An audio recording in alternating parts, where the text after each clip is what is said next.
माझ्या महाराष्ट्रातील बांधवांनो, भगिनींनो आणि मातांनो, सर्वांना नमस्कार. जय महाराष्ट्र.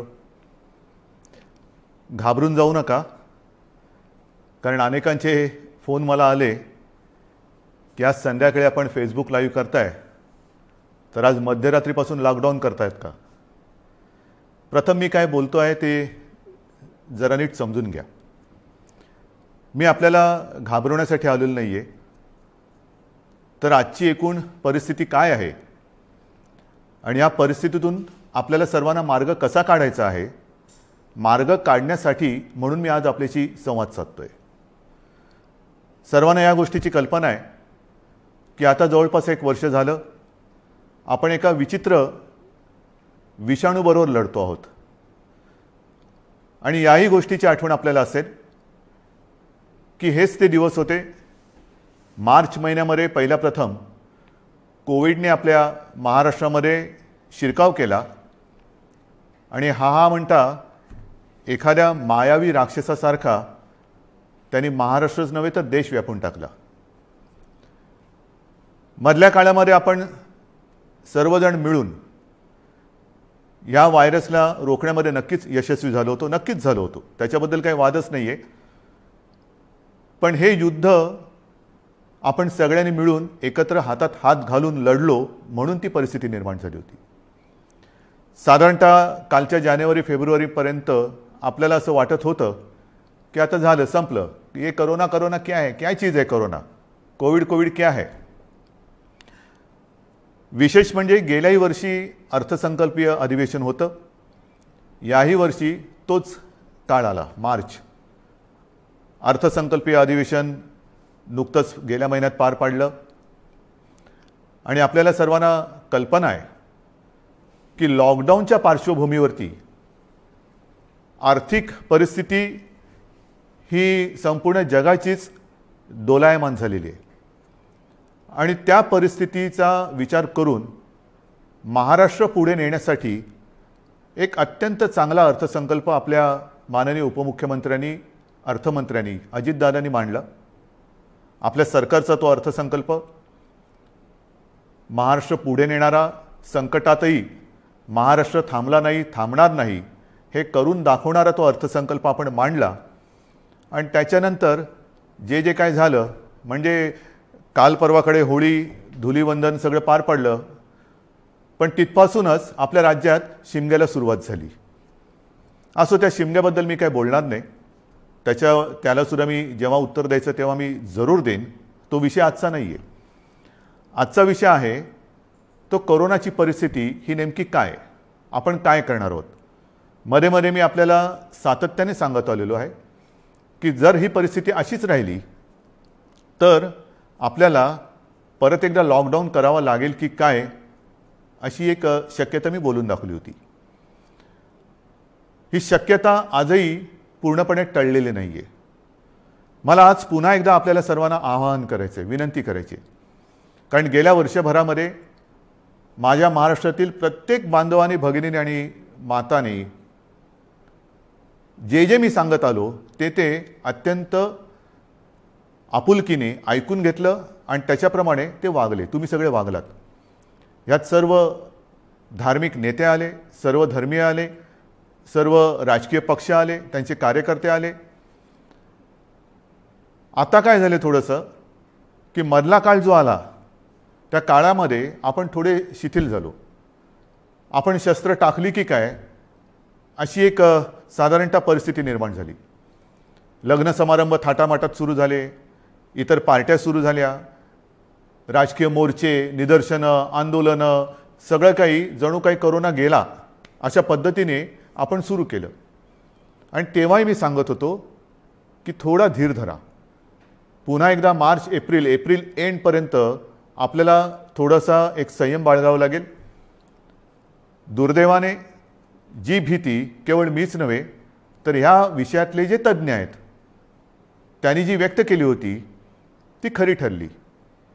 मार्चच्या आधीपासूनच आपल्या राज्यामध्ये पुन्हा एकदा कोरोना मोठ्या राक्षसापेक्षा, म्हणजे गेला राक्षस होता त्याच्या डबल टिबल दुप्पट तिपटीने अकराळ विकराळ रूप धारण करून आलेलं आहे.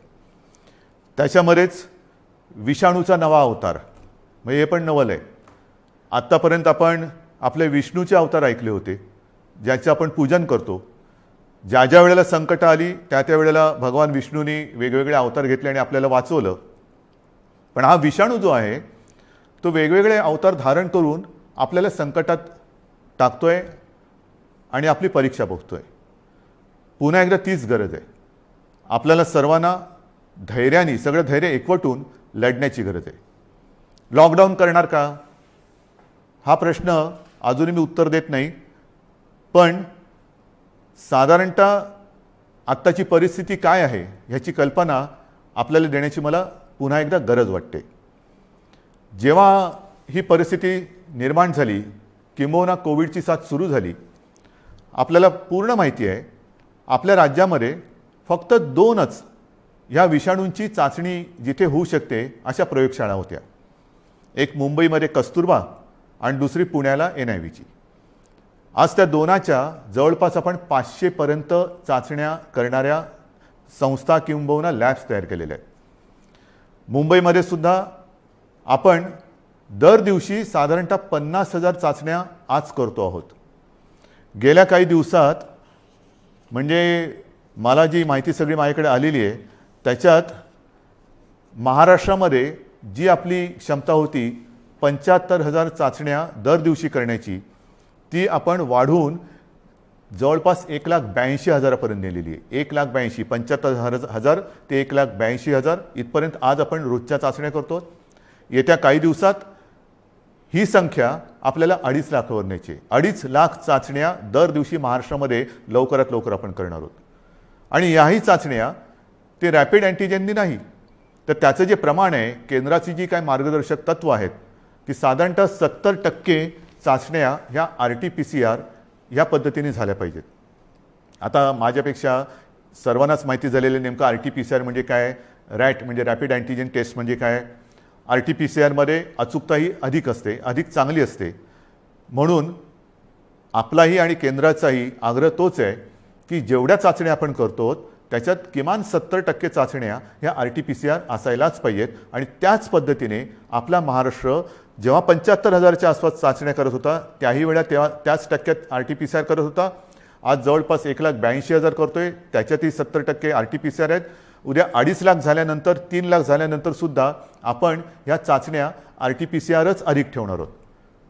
म्हणजेच काय की आपण कुठेही दर्जाची तडजोड करत नाही आहोत, अजिबात करत नाही आहोत आणि करणार नाही. एक तर पहिली गोष्ट अशी आहे की काहीही आपण लपवत नाही आणि लपवणार नाही. एक सुद्धा रुग्ण आपण लपवलेला नाही आणि लपवत नाही आहे. आणि म्हणून जी महाराष्ट्रातली जी परिस्थिती आहे ती सगळ्यांना जरी धक्कादायक वाटत असली तरी आपण सत्य काय आहे हे लोकांसमोर अगदी जसंच्या तसं ठेवतो आहोत. मग काही जण मला म्हणतात की इतर राज्यांमध्ये बघा, बिहारमध्ये निवडणुका झाल्या, बंगालमध्ये चालू आहेत, आणखीन इकडे झालं, आणखीन तिकडे झालं, मग तिकडे वाढ नाही, तुमच्याकडे का. मला त्याच्याबद्दल बोलायचं नाही आहे, अजिबात बोलायचं नाही आहे. मला माझा महाराष्ट्र प्यारा आहे, मला माझी जनता ही प्यारी आहे. त्यांची जबाबदारी ही आज माझ्यावरती असल्यामुळे ती जबाबदारी मी आधीच बोललेलो आहे की मला कोणी विलन ठरवला तरी देखील मी ती पार पाडणारच, ते माझं कर्तव्य आहे. म्हणून तुम्ही घाबरून जाण्यासारखं काही नाही आहे. पण जशी ही टेस्टची संख्या मी तुम्हाला सांगितली त्याचप्रमाणे आपल्याकडे कोविड येण्याच्या आधी जेवढे काही बेड संपूर्ण महाराष्ट्रामध्ये होते त्याची संख्या काही हजारामध्ये होती, म्हणजे 10,000 सुद्धा नसेल कदाचित. कारण आधी आपण कधी कल्पनाच केली नव्हती की असं काहीतरी आकस्मिक संकट येईल आणि आपली त्रेधा तिरपीट उडेल. गेला मार्च महिन्यात तुम्हाला आठवतंय बेड्स मिळत नव्हते, हॉस्पिटल्स मिळत नव्हते, उपचार मिळत नव्हते.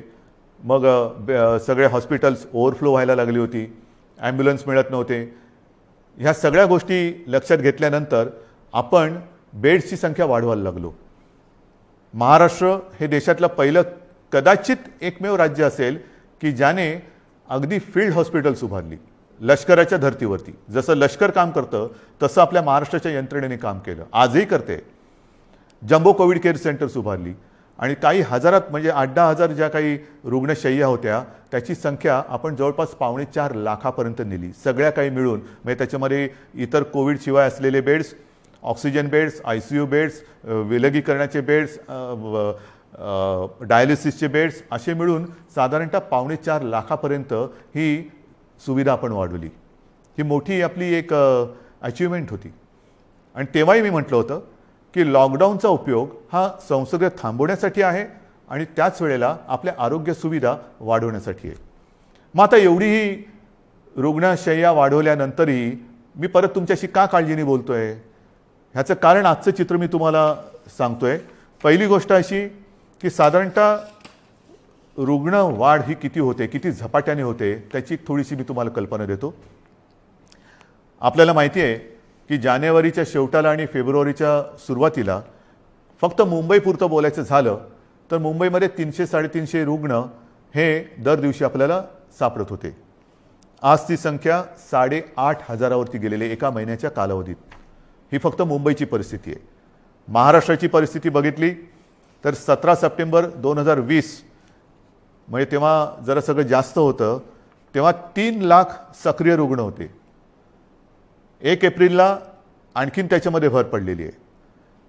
17 सप्टेंबरला साधारणतः 31,000 मृत्यू झाले होते, 31,351. आता 54,900च्या आसपास झालेले आहेत. त्यावेळेला एका दिवशी आढळलेले रुग्ण हे 24,619 होते 17 सप्टेंबरला. आता 1 एप्रिलला एका दिवशी साधारणतः 43,183 रुग्ण आढळलेले आहेत. आज 2 तारीख. आज कदाचित 45,000चा आकडा आपण गाठू किंवा पार करू. कोणत्या दिशेने चाललेलो होतो आपण बघा. आणि याच वेगाने जर का ही रुग्णवाढ होत राहिली तर मी जे तुम्हाला सांगितलं त्याच्यात मी बेड्सची तुम्हाला कल्पना देतो. साधारणतः विलगीकरणच्या ज्या बेड्स आहेत त्या 2,20,000 आहेत महाराष्ट्रामध्ये. आत्ताच त्या 1,37,549 भरलेले आहेत, म्हणजे 62% हे बेड्स भरले गेलेत. ICUचे बेड्स हे 20,519 आहेत, ते जवळपास 48% आज भरलेले आहेत. ऑक्सिजनचे बेड्स आहेत ते सुद्धा 62,000च्या आसपास आहेत, ते 25%च्या आसपास आज भरलेले आहेत. व्हेंटिलेटर्स 9,347 ते पण 25% जवळपास आज वापरात आहेत. ही परिस्थिती फार चिंताजनक आहे आणि म्हणून मी आज आपल्याशी संवाद साधायला आलो की ही परिस्थिती अशीच राहिली तर आणखीन 15-20 दिवसामध्ये आपल्याला ह्या सगळ्या सुविधा ज्या आहेत त्या अपुऱ्या पडायला लागतील. मग काही जण म्हणतील सुविधा वाढवत का नाही? वाढवतो ना. मी आदेश दिलेले आहेत की जिथे जिथे आवश्यक आहे आवश्यकतेनुसार या सुविधा वाढवा. पण सुविधा वाढवणं म्हणजे काय करणं? बेड्स वाढवणं आलं, व्हेंटिलेटर्स मिळतील, ऑक्सिजनचा साठासुद्धा आज आपल्याकडे फार मर्यादित आहे, तोही वाढवण्याचा आपला प्रयत्न सुरू आहे. औषधांचा साठा आपण घेऊ शकतो, परंतु बेड्स वाढले, व्हेंटिलेटर्स वाढले, ICUचे बेड्स वाढले तरी डॉक्टर्स कसे वाढणार, नर्सेस कशा वाढणार, आरोग्य कर्मचारी कुठून आणायचे? हा विचार फार महत्त्वाचा आहे आणि इकडेच खरा चिंतेचा विषय आहे.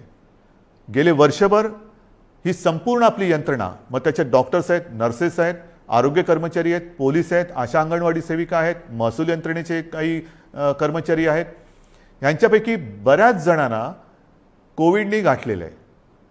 आजारातनं ते बरे झालेले आहेत. साधारणतः या विषाणूचं एक विचित्र वैशिष्ट्य असं आहे की एकदा त्यांनी कोणाला ग्रासलं की बरं झाल्यानंतर सुद्धा काही काळ हा थकवा राहतो, धाप लागते, थकवा येतो, थोडंसं अंगातली सगळी शक्ती गेल्यासारखी वाटते. मग डॉक्टर सांगतात आता तुम्ही निगेटिव्ह झालेला आहात परंतु आराम करा. पण ही जी यंत्रणा आहे ती यंत्रणा आपल्यासारखीच माणसांची आहेत, आपल्यासारखीच रक्तामासाची हाडाची ही आपली माणसं आहेत, आपलेच बांधव आहेत, आपल्याच भगिनी आहेत. हे डॉक्टर्स असतील सगळेच ते आजारी पडले आणि पडल्यानंतर निगेटिव्ह आल्यानंतर दुसऱ्या तिसऱ्या दिवशी पुन्हा एकदा आपल्या सेवेसाठी कोरोनाच्या गुहेत घुसत आहेत. मग त्यांच्याशी आपण कसं वागलं पाहिजे?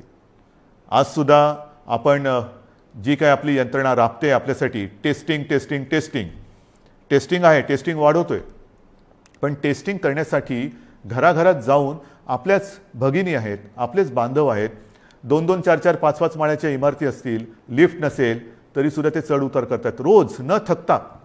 मग थकले तरी थांबत नाही आहेत. त्यांना आपण काहीतरी दिलासा देणार आहोत की नाही.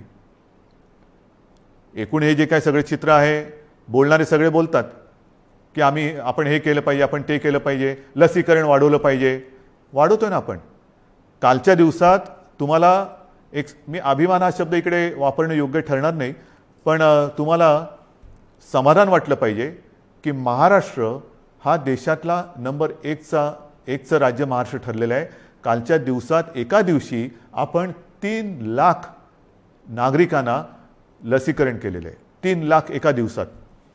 म्हणजे आत्तापर्यंत आपण जेव्हापासून लसीकरणाला सुरुवात झाली सुमारे 65 लाख, त्याच्यात आजचा आकडा मी धरलेला नाही आहे, 65 लाख आपल्या नागरिकांना आपण लसीकरण केलेलं आहे. अजूनही आपण मागणी करतोय, केंद्र आपल्याला देतंय, पण पुरवठा वाढवायला पाहिजे. आणि पुरवठा वाढवल्यानंतर आपली क्षमता आज जी 3 लाख आहे ती लवकरात लवकर किमान 6 ते 7 लाख दर दिवसाला करण्याची आपली क्षमता आहे. पण तेवढ्या लसचा पुरवठा झाला पाहिजे. ती मागणी आपण करतोय. होईल, मागणी मान्य होईल, मी काय त्याच्यावर टीका नाही करत आहे, कारण सगळ्याच राज्यांना द्यायचं आहे. तर ही आपली क्षमता आहे. परंतु होतंय असं की लस घेतल्यानंतर, आता मी सुद्धा 1 डोस घेतलेला आहे लसचा. आपल्याशी बोलताना आजूबाजूला कोण नाही म्हणूनच मी मास्क काढून आपल्याशी बोलतोय. पण लस घेतल्यानंतर सुद्धा काही जण कोरोनाने बाधित होत आहेत. का होत आहेत? कारण लस घेतली आता सगळं झालं असं नाही आहे. लस घेतल्यानंतर सुद्धा मास्क हा घालणं अनिवार्य आहे. मी मधल्या काळामध्ये माननीय पंतप्रधानांनी जी एक व्हिडिओ कॉन्फरन्स घेतली त्याच्यात हा मुद्दा मी काढला होता. आणि मी बोलताना असं बोललो होतो की आमच्या इथे लसचे 2 डोस घेतल्यानंतर सुद्धा आणि तो मधला कालावधी झाल्यानंतर सुद्धा काही लोकांना संसर्ग झालेला आहे. तेव्हा स्वतः माननीय पंतप्रधानांनी सांगितलं की एक गोष्ट लक्षात घ्या की लस घेतली म्हणजे कोविड होणार नाही अशातला भाग नाही आहे. कोविड होईल, पण त्याची घातकता कमी होईल. म्हणजेच काय की साधारणतः धुवाधार पावसामध्ये एक छत्री असावी तशी ही छत्री आहे, जरूर आहे. पण आत्ता नुसता पाऊस नाही आहे, वादळ आहे. आणि या वादळामध्ये लस घेणे ही एक साधारणतः आपल्याकडे छत्री आहे, त्यातल्या त्यात कमीत कमी भिजावं म्हणून. आणि लस घेणं, टेस्ट वाढवणं, रोजच्या चाचण्या वाढवणं हा उपाय अजूनही तरी मी मानायला तयार नाही. जेवढ्या आपण चाचण्या वाढवतो आहोत तेवढी रुग्णसंख्या आपल्याला कळते, उपचारासाठी आपण त्याने घेतोय. परंतु रुग्णवाढ थांबवण्यासाठी अजून कोणी उपाय सांगत नाहीये. काय उपाय? उपाय नाहीये. पण लसीकरण करा, लसीकरण करतो आहोत. आज मी पुन्हा एकदा सांगतो, संपूर्ण देशात आपलं राज्य हे लस देणारं नंबर 1चं राज्य आहे. आजच्या दिवशी आपण 3 लाख नागरिकांना दर दिवशी लस देतोय. काल परवापासून 3 लाख हा आकडा गाठलेला आहे. परत एकदा सांगतो, लसीचा पुरवठा आपल्याला ज्या क्षणी वाढेल तेव्हा ही क्षमता आपण दुपटी तिपटीने वाढवू शकू एवढी आपली नाही म्हटलं तरी ताकद आहे, नक्कीच आहे. म्हणजेच काय की एका बाजूला आपली ही यंत्रणा ट्रॅकिंग, ट्रेसिंग, टेस्टिंग ह्याच्यासाठी बिझी आहे, दुसरीकडे उपचारांसाठी बिझी आहे, तिसरीकडे हीच यंत्रणा लसीकरणासाठी सुद्धा व्यस्त आहे. हे सगळं एकत्रित आल्यानंतर त्यांची काय स्थिती होत असेल ह्याचा थोडा आपण विचार केला पाहिजे. आणि म्हणून मला असं वाटतं की लॉकडाऊन करायचं का? इतर देशांनी काय केलेलं आहे? इतर देशाचा जर का आपण अंदाज घेतला तर अमेरिकेने सुद्धा 7 कलमी कार्यक्रम जाहीर केले आहे. त्याच्यामध्ये सुद्धा त्यांनी असं म्हटलेलं आहे की राजकारण नको, जीव महत्त्वाचा आहे, असं राष्ट्राध्यक्षांनी आवाहन केलं आहे. मला असं वाटतं आपल्याकडे सुद्धा सर्व पक्षांनी त्यांनी केलेलं आवाहन नाही, पण निदान मी केलेली विनंती मानायला काय हरकत नाही आहे. जीवाशी खेळ नको, कृपा करून याच्यात राजकारण आणू नका. ब्राझीलमध्ये तर फारच पंचायत झालेली आहे, कारण तिकडे मार्चच्या एका महिन्यात जवळपास 60,000 मृत्यू झालेले आहेत. मृत्यूदर दुपटीने वाढला आहे. बेरोजगारीची म्हणजे मृत्यू पण होत आहेत आणि बेरोजगारीची पण समस्या वाढते. फार विचित्र परिस्थिती ब्राझीलमध्ये. रशियामध्ये पण लस आलेली आहे, त्याच्यामध्ये ते थोडं लस आणि त्या लसीकरणामध्ये ते पुढे आहेत. फ्रान्समध्ये परिस्थिती नाजूक आहे. तिथेही जी माहिती मिळते तिकडे तिसऱ्यांदा राष्ट्रीय लॉकडाऊन करण्यात आलेला आहे आणि ह्या लॉकडाऊनच्या मध्ये केवळ जीवनावश्यक वस्तूंची दुकाने उघडण्यास परवानगी दिलेली आहे. कार्यालयातील लोकांना फक्त घरून काम करावे लागेल. पुढील 3 आठवड्यांसाठी शाळा पूर्णपणे बंद ठेवण्यात येतील. या 4 आठवड्यात कोणत्याही प्रकारची जाहीर सभा होणार नाही. त्यांच्यावर पूर्ण बंदी असेल. कोणीही आवश्यक कारणाशिवाय आपले घर सोडणार नाही. हे मी तुम्हाला नाही सांगितलं, हे फ्रान्समधलं वातावरण तुम्हाला सांगतो. नाही तर तुम्हाला वाटेल मी आत्ताच काहीतरी लॉकडाऊन जाहीर केले काय. हंगेरीमध्ये पण वर्क फ्रॉम होम बंधनकारक आहे. डेन्मार्कमध्ये तसंच आहे. ग्रीसमध्ये हळूहळू निर्बंध हटवायला सुरुवात झालेली आहे. बेल्जियमने परत एकदा महिन्याभराचा कडक लॉकडाऊन लावला आहे. पोर्तुगाल सरकारने शहरांमधील नागरिकांची ये जा थांबवली आहे. आयर्लंडमध्ये तर डिसेंबरपासून कडक लॉकडाऊन आहे. फिलिपिन्समध्ये मनिला व आसपास परत 1 आठवड्याचा कडक लॉकडाऊन लावला आहे. केनियामध्ये सुद्धा देशभर कडक निर्बंध लावलेले आहेत. UK सुद्धा आता हळूवार त्यांनी 2-2.5 महिन्याचा लॉकडाऊन केल्यानंतर हळूवार निर्बंध शिथिल करतायत. जसं आपण हळूवार शिथिल केले तसंच UK तिकडे तर 2.5-3 महिन्याचा अत्यंत कडक लॉकडाऊन होता आणि आता हळूवार ते निर्बंध शिथिल करतायत. इटलीमध्ये सुद्धा तशीच आहे. जर्मनीमध्ये सुद्धा तीच परिस्थिती आहे. पोलंडमध्ये तीच आहे. हे सगळं लक्षात घेतल्यानंतर मला माहिती आहे की लॉकडाऊन हा खूप घातक आहे. परंतु जी कात्रीत मी मागाशी म्हटलं की एका कात्रीत आपण सापडले. एका बाजूला अर्थचक्र आहे. अर्थचक्र चालवायचं तर अनर्थ ओढवतोय. अनर्थ थांबवायचा तर अर्थचक्र बंद पडतंय. करायचं काय मग. आणि मधल्या काळामध्ये जी काही मतं हे तज्ज्ञ ह्या क्षेत्रातले आहेत नाही आहेत, मी त्यांची नावं नाही घेत, पण त्यांनी त्यांची मतं मांडलेली आहेत.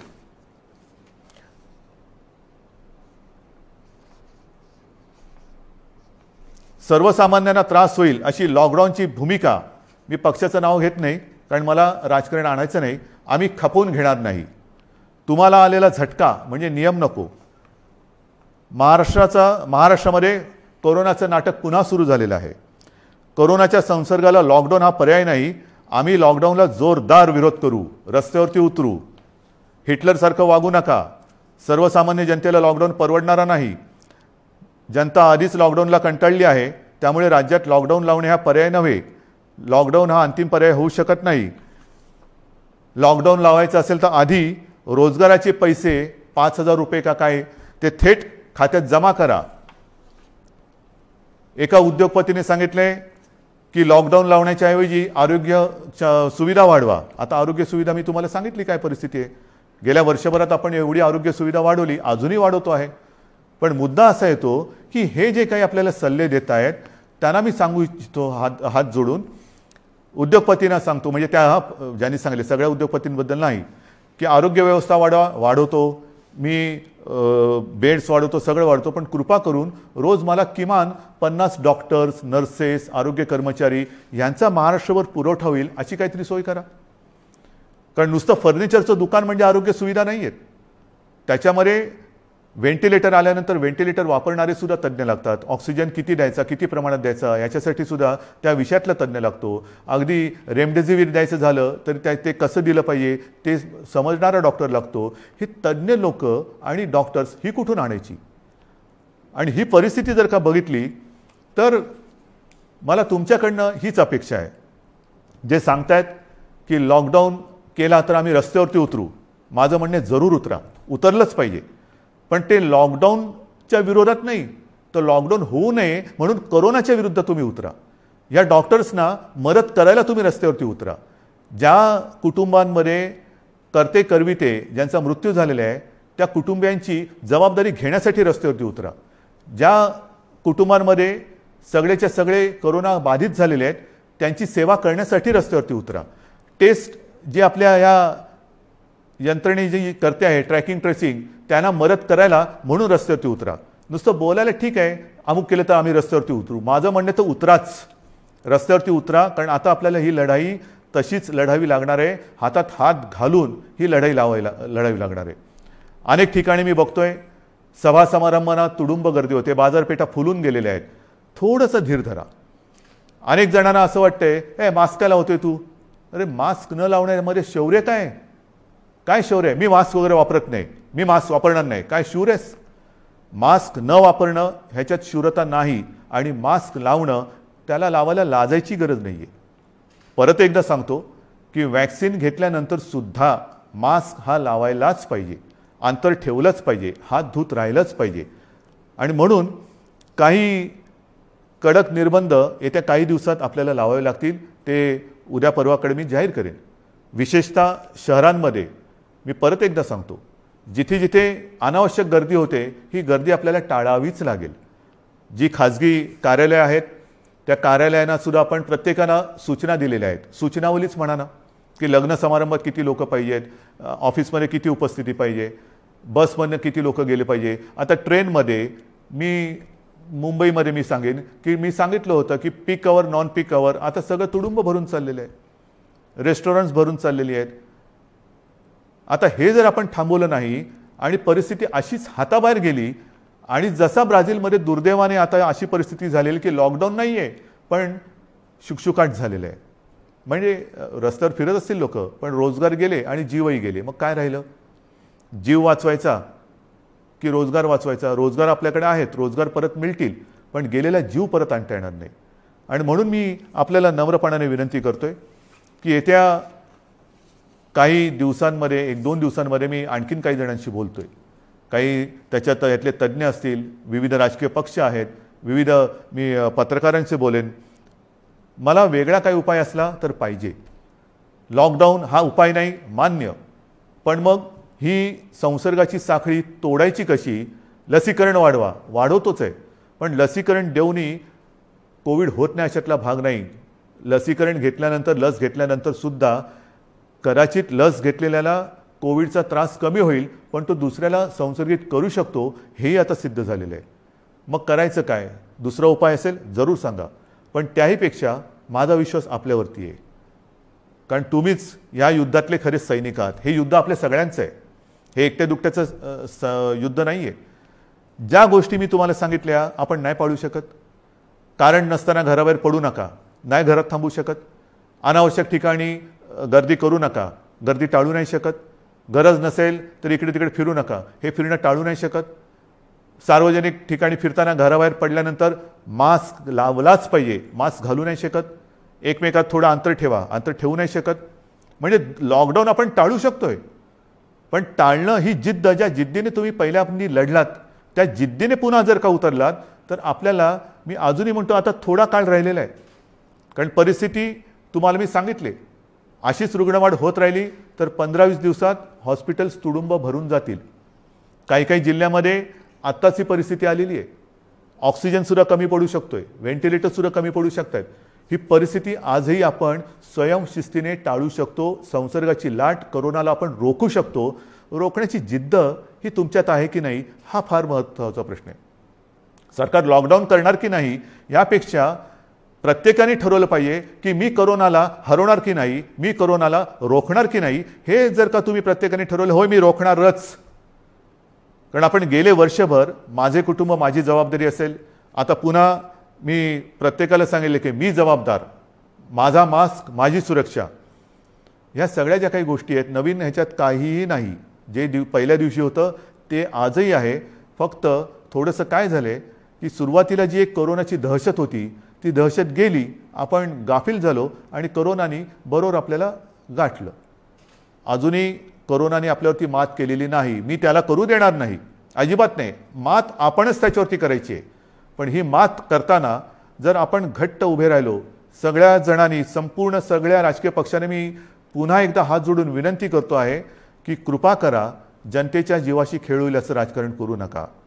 जे सरकार पावलं उचलतं आहे ते जनतेच्या हितासाठी उचलते. अर्थचक्रही फिरवायचं आहे, गरिबाची रोजीरोटी वाचवायची आहे, पण त्याचबरोबरीने सगळ्यात आधी आपल्याला त्यांची जीव वाचवायची आहे.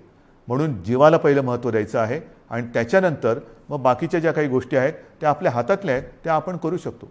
म्हणून आजसुद्धा मी पूर्ण लॉकडाऊनचा इशारा देतो आहे, लॉकडाऊन जाहीर करत नाही आहे.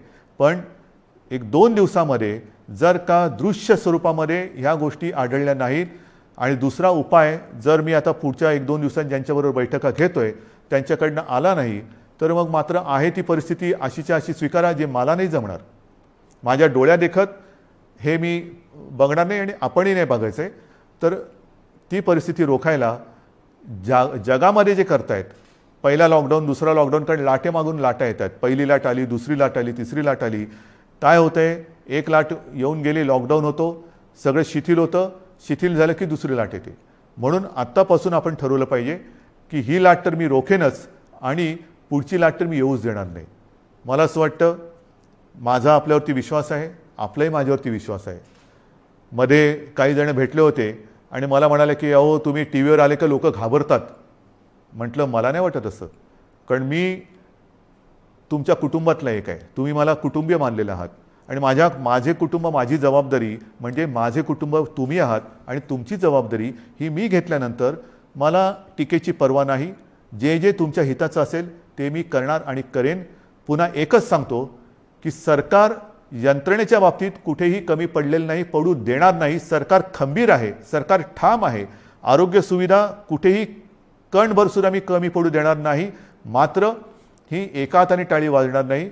दोन हात जेव्हा एका हातात हात घालून आपण काम करू तर आणि तरच यश मिळेल. आणि मला आपल्या सहकार्याची अपेक्षा आहे, सर्व राजकीय पक्षांकडनं अपेक्षा आहे, सर्व धर्मियांकडनं अपेक्षा आहे. पुन्हा एकदा आपल्या उत्सवांवरती, सणांवरती बंधनं आणावी लागतील.